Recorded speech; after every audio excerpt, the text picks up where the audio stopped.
আজকে আমি আপনাদের সাথে শেয়ার করব কিভাবে মাইক্রো ওয়ার্কার্স থেকে 2023 সালের নিয়ম অনুযায়ী কিভাবে আমরা সঠিক নিয়মে কেওয়াইসি ভেরিফিকেশন করতে পারি। আজকে আমি আপনাদের ওই প্রসেসটাই দেখানোর চেষ্টা করব। তাহলে প্রথমে চলে যাই আমি আমার ব্রাউজারে। আমি আমার ক্রোম ব্রাউজারটা অন করে নিলাম। এখানে আমি আমার মাইক্রো ওয়ার্কার্সের অ্যাকাউন্টটা লগ ইন করে নেব।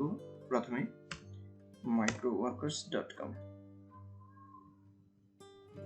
দেন যেহেতু আমি পূর্বেই আমার অ্যাকাউন্টে এখান থেকে লগ ইন করে নিয়েছি, তো আমি জাস্ট রিমেম্বার পাসওয়ার্ড থেকে আমি লগ ইনটা করে নিলাম।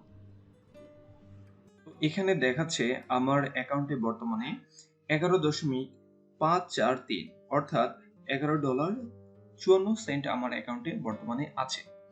তো এখানে হচ্ছে মাইক্রো ওয়ার্কার্সে আপনার ড্রয়েবল অ্যামাউন্ট হচ্ছে $10। আপনার আর্নিংস যদি $10 হয় তাহলে আপনি এই টাকাটা উইথড্র করতে পারবেন। তাহলে উইথড্র করার জন্য আগে আপনাকে যেটা করতে হবে, এখানে উইথড্র অপশনটা এখানে দেখাচ্ছে। উইথড্র করার জন্য আপনাকে প্রথমে করতে হবে কি কেওয়াইসি ভেরিফিকেশনটা করতে হবে। ঠিক আছে, তো কিভাবে কেওয়াইসি ভেরিফিকেশনটা করব আমরা সেটা দেখি। তো ফার্স্টে আমি চলে গেলাম উইথড্র মেথডে। উইথড্র, আচ্ছা, এখানে বলা আছে you need to complete your KYC verification before we can active your withdraw. এখন আমাকে উইথড্র করার আগে প্রথমে কি করতে হবে, কেওয়াইসি ভেরিফিকেশনটা করে নিতে হবে।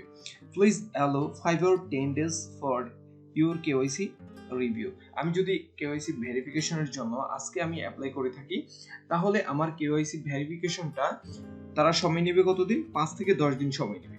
ঠিক আছে, দেন আমি হচ্ছে রিপ্লেস এ নিউ উইথড্রল রিকোয়েস্টে তারপর আমি দিতে পারবো। তাহলে প্রথমে আমাকে যেটা করতে হবে, কেওয়াইসি ভেরিফিকেশন করতে হবে। তো কেওয়াইসি ভেরিফিকেশনের জন্য আমাকে কি করতে হবে, কি কি টার্মস এন্ড কন্ডিশন আছে সেটা আগে আমরা দেখব।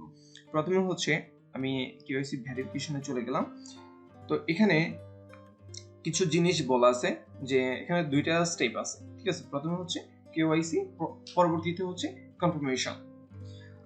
তাহলে আমি প্রথমে দেখব এখানে কি লেখা আছে, make sure you upload high resolution colour photos.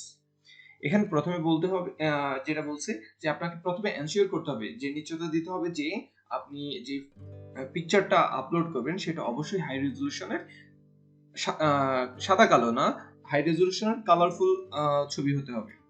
তারপর বলছে do not edit the photos in any way, মানে আপনার এই ছবিটা আপনি কোনোভাবেই আপনি এডিট করতে পারবেন না। তারপরে এখানে বলা আছে JPG and PNG are the only allowed files format. এখানে শুধুমাত্র সাপোর্ট করবে জেপিজি পিকচার, যে আপনার ফরম্যাটটা সেটা অবশ্যই জেপিজি অথবা পিএনজি হতে হবে। এখানে বলা আছে যে আপনি যেসব ডকুমেন্টসগুলো ইউজ করবেন বা ডকুমেন্টসগুলো সাবমিট করবেন সেগুলোর ব্যাকগ্রাউন্ড যাতে আপনার প্লেন ব্যাকগ্রাউন্ড হয়, যাতে এর পিছনে যেমন থাকে না ব্যাকগ্রাউন্ডের পিছনে গাছপালা, বিভিন্ন ধরনের ব্যাকগ্রাউন্ডে অনেক কিছু থাকে, ওইসব কিছু থাকা যাবে না। জাস্ট একটা দেওয়ালের পাশে দাঁড়ায়া বা হচ্ছে পিছনে যে কোনো একটা কালার বোর্ড ইউজ করে জাস্ট আমরা এটা করতে পারবো। তাহলে আমি প্রথমে এখানে কি বলছে, সেলফি। এখানে সেলফি চাইছে, যেটা হচ্ছে you should look straight into the camera. আপনার ছবিটা এমন ভাবে তুলবেন যে আপনি ক্যামেরার দিকে স্ট্রেট, মানে সরাসরি ক্যামেরার দিকে তাকায় আছেন এমন। If the ID wireless glass, you selfie should be the same. মানে হচ্ছে এখানে ব্যাপারটা হচ্ছে এইরকম যে আপনার যে ন্যাশনাল আইডি কার্ডটা আছে, যদি ন্যাশনাল আইডি কার্ডের ছবিতে যদি আপনি অনেকে চোখের সমস্যার কারণে চশমা পরে থাকে, তো আইডি কার্ড আমরা যখন ন্যাশনাল আইডি কার্ডটা করি ওই সময় যদি ন্যাশনাল আইডি কার্ডের ছবিতে যদি আমার গ্লাস পরা থাকে, চশমা পরা থাকে, তাহলে আমাকে এখানেও ঠিক সেম ওয়েতে চশমা পরে ছবিটা তুলতে হবে। তারপর বলা আছে head caps pins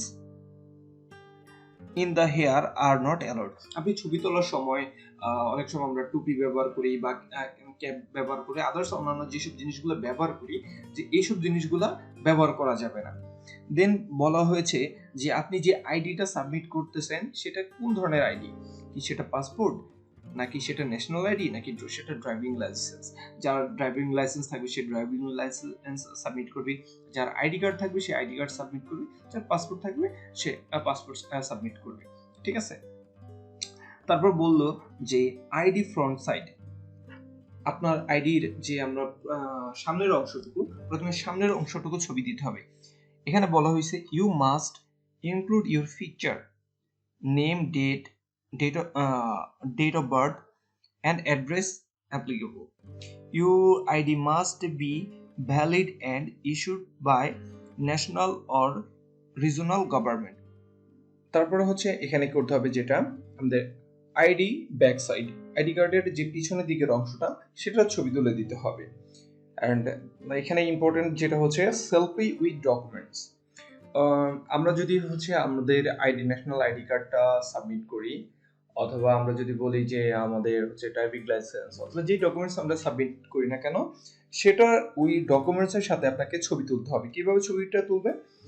you should look straight into the camera and hold the ID card. আপনাকে ক্যামেরার দিকে তাকিয়ে আপনার আইডি কার্ডটা এমনভাবে ধরবেন যাতে হচ্ছে এখানে বলা আছে ID shouldn't overlap on your face. আইডিটা এমনভাবে ধরবেন যাতে হচ্ছে আপনার মুখটা না ঢেকে যায়, এমনভাবে আইডি কার্ডটা ধরে আপনাকে ছবি তুলে দিতে হবে। তাহলে দেখি, তাহলে আমি আপনাদেরকে এখানে কিভাবে আপনার ছবিগুলো তুলবেন এবং কিভাবে কি ধরনের ছবিগুলো আপনি সাবমিট করবেন সেটা দেখাবো এখন। ডাউনলোড, ওকে। এখানে আমার হচ্ছে ফার্স্ট আমার সেলফিটা দেখাচ্ছে, ঠিক আছে? এই সেলফিটা ঠিক এভাবে হোল্ড করতে হবে, সেলফিটা এভাবে নিতে হবে। তার পাশে হচ্ছে আইডি কার্ড হোল্ড করে আমাকে এইরকম করে একটা ছবি তুলতে হবে, ঠিক আছে? এর সাথে সাথে হচ্ছে আইডি কার্ডের ফ্রন্ট পার্ট এবং আইডি কার্ডের ব্যাক পার্ট। যেমন এখানে আমার হচ্ছে এটা হচ্ছে আমার আইডি কার্ডটা, যাতে লেখাগুলো স্পষ্ট এবং ক্লিয়ার বোঝা যাচ্ছে, যে কেউ পড়তে পারবে। যেটা হচ্ছে আইডি কার্ড হোল্ড করে যে ছবিটা তুলতে হবে, ঠিক এভাবে ছবিটা তুলতে হবে। তো এখন তাহলে হচ্ছে আমরা আমাদের ডকুমেন্টসগুলো সাবমিট করব।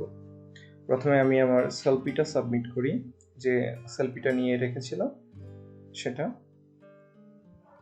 সাবমিট করলাম।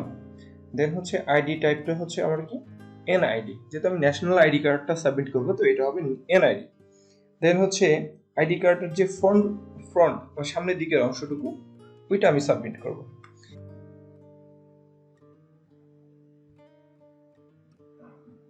এটা হচ্ছে ফ্রন্ট পার্ট, তাহলে আমি ফ্রন্ট পার্টটা সিলেক্ট করে নিচ্ছি। দেন হচ্ছে আমার ব্যাক সাইডটা, ব্যাক সাইড জাস্ট আমি চেক করে নিচ্ছি। দেওয়ার আগে অবশ্যই চেক করে নেবেন, অন্যথায় পরবর্তীতে যদি আমরা ভুলভাল ইনফরমেশন দিয়ে থাকি সেক্ষেত্রে আপনার কিন্তু যে কেওয়াইসিটা ডিনে হয়ে যেতে পারে, ভেরিফিকেশনটা ডিনে হয়ে যেতে পারে, ঠিক আছে? সেলফি উইথ ডকুমেন্টস এটা হবে,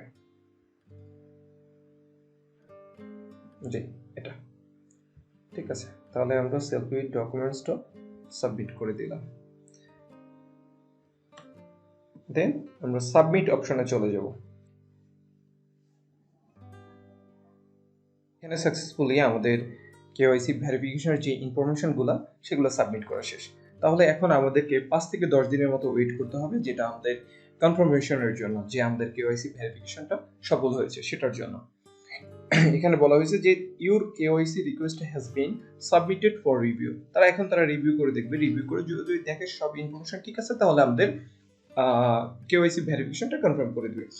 আমি এরই সাথে সাথে আপনাদেরকে নেক্সট ভিডিওতে দেখাবো হচ্ছে যে কিভাবে কিছু শর্টকাট ওয়ে আছে, যে কিছু শর্টকাট ওয়ের মাধ্যমে আপনি মাইক্রো ওয়ার্কার্স থেকে খুব ভালো অ্যামাউন্টে, ছোট ছোট করে খুব ভালো অ্যামাউন্টে আপনি ইনকাম করতে পারবেন। আমি নেক্সট ভিডিওতে দেখাবো। যেমন হচ্ছে আমি আপনাদের সাথে একটা শেয়ার করি যে এখানে আমি যেসব কাজগুলা করেছি মাইক্রো ওয়ার্কার্সে, তার ভিতর কিছু বেসিক টাস্ক ছিল, তার আর কিছু ছিল হায়ার গ্রুপের ছিল।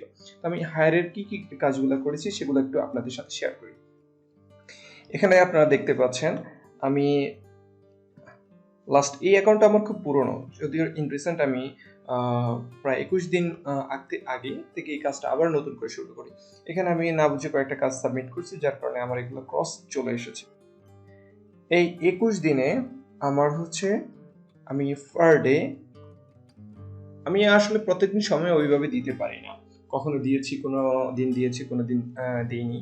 তো এভাবে আমি 5 or 10 মিনিটস কাজ করে আমার আমার $21.54 আমি ইনকাম করে ফেলি। তো যদিও এটা খুব ছোট, বাট আমিও ওইভাবে সময় দিতে পারি না। আপনি যদি মাইক্রো ওয়ার্কার্সে খুব ভালো একটা সময় দিতে পারেন, ডেইলি যদি আপনার অ্যাটলিস্ট আপনি যদি 1 ঘন্টা বা 2 ঘন্টা সময় দিতে পারেন, তাহলে এখান থেকে পার ডে আপনার $10, 5 থেকে $10 ইনকাম করা কোনো ব্যাপারই না।